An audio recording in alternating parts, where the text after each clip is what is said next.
My grandpa found something heinous in my grandma's sock drawer. So, some context. My grandma is technically my step-grandma. She's been around since I was 3 and I'm 28 now. Grandpa has been like my dad for my whole life. My grandpa is 69, my grandma is 45. My grandpa spent this entire time they have been together putting his hopes and dreams aside to build her a home, literally, from the ground up. The walls and roof of their home was literally raised by his hands. The small farm ranch they own, he tends the crops, he feeds the horses and chickens because it was her dream to have a homestead. Not that my grandpa wasn't wanting it too. But he has put years and years of hard work, literal blood, sweat, and tears. My grandpa should be retired and sitting on the couch drinking sangria, his favorite, and watching football, or on his boat, in the middle of the lake, because he loves sailing.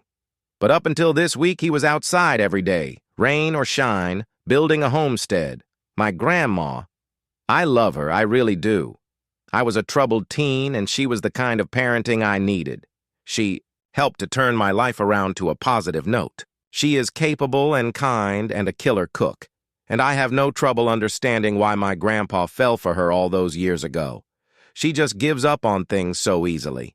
She was a butcher and made really good money. She was done with that in a year. She went to school for early childhood education, finished her required classroom hours for certification, quit, became a realtor, sold one home, done.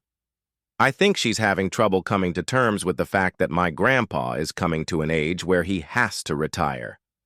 I would guess that she's trying a little bit of everything while she still can. 3.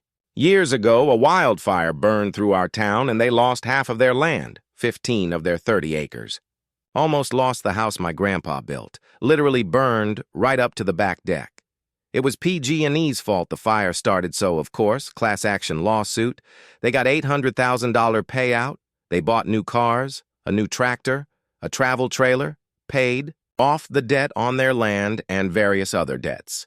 My grandma also decided to buy something else a couple of times. After their big spending spree, my grandpa started noticing substantial chunks of money go missing. My grandma was refusing to come home and staying in the travel trailer that she parked at a friend's house. This week, my grandpa found a baseball-sized ball of meth in her sock drawer. He went home, packed up some stuff, told their 17-year-old son, my uncle, to do the same, and he left. He didn't tell anyone where he went. He only told us, me and my mom, 44, and my aunt, 38, the why, and that they were safe. My grandma had a history with drug abuse. My mom and her used to do it together when they were 19, 22. My mom saw it in July of last year. She noticed the way my grandma was acting. I didn't want to believe it because I thought better of my grandma. I thought that if my mom could put that stuff behind her, then so could my grandma. And I guess I'm just hurt and confused why she would do this to my grandpa and their boy. Like, why did this sudden influx of money suddenly make her break her sobriety? And I so badly want to confront her about it because she posting all this stuff on Facebook that's implying that my grandpa is lying about it. But my grandpa is a man of integrity. He's the kind of man that took my mom out for ice cream because she broke a boy's nose for grabbing her breasts when she was like 12. Update 1. There have been a lot of accusations of grooming on my grandfather's part. And while I do understand how people could jump to that assumption, that isn't what it is. So I'm going to answer some questions and address some of the things I'm reading in the comments. First and foremost, thank you to everyone who came forward with real advice on how to move forward with this. I've looked into local Narc Anonymous, Non- and Alcohol Anonymous meetings, and plan on going to one soon. I think my best route of action as a bystander in this is to just provide support for my 17-year-old uncle and my grandpa. I reached out to both of them today. Uncle is doing okay and struggling to wrap his head around it too. Grandpa will never admit to needing emotional support, product of his generation, so he says he's doing fine. I'm going to let my grandma reach out to me when she's ready to do so. I'm not going to press the issue with her. My grandpa didn't groom my step-grandma. Grandma was 19 when she met my mother and 20 when she met my grandpa. They got married when she was 21 and he was 45. Step-grandma had 4 kids already when she met my grandfather. My creepy 26-year-old uncle, the twin uncles, and her daughter. I got their ages a little messed up in a previous comment because I'm not super close with the twins and the daughter, but I grew up like brother and sister with the 26-year-old uncle and the 17-year-old uncle.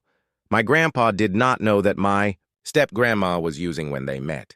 She came clean about it a little over a decade ago, and she swore up and down that she had left that behind her. My step-grandma knew exactly what she was doing and what she was getting into when she got into a relationship with my grandpa. My grandma pursued my grandpa. My grandpa turned her down a bunch before he gave her a chance, and they both fell for each other. Thought their marriage, my grandma has worn the pants in the relationship. That being said, their entire relationship, she has been a grown adult, and had she felt any sort of trauma from grooming, she could have and would have left ages ago. So no, my grandpa didn't know her when she was young and isn't a predator because he married someone younger than him. No, I don't know my father personally. I know who he is and where he's been all of my life, but he was never an active parent. He was 19 when I was born, and as a teen dad he left. So, no, I'm not inbred. No, I don't need a DNA test. And to the people that commented with implications, like that, you're messed up. No, we aren't in a cult. Trust me, I wish this was fictional too. Update 2. I talked to my grandpa. My grandma flushed it down the toilet and is going into therapy.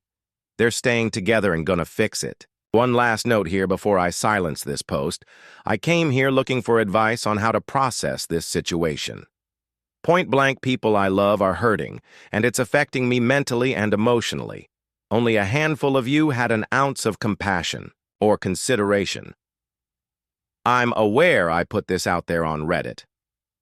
I knew there was going to be discourse and strong opinions, but I didn't expect people to start insulting my intelligence over something that happened before I developed consciousness or implying that I'm inbred or pointing out the obvious complexity of my family dynamic. Like, be for real, I had no clue that my family is questionable and messed up. Yours isn't? They've been together all my life, so yes, their age gap is completely normal to me. Their relationship works for them, and it doesn't have to make sense. To you, they're still married and they're working through their issues like a team. Some of your parents could take notes.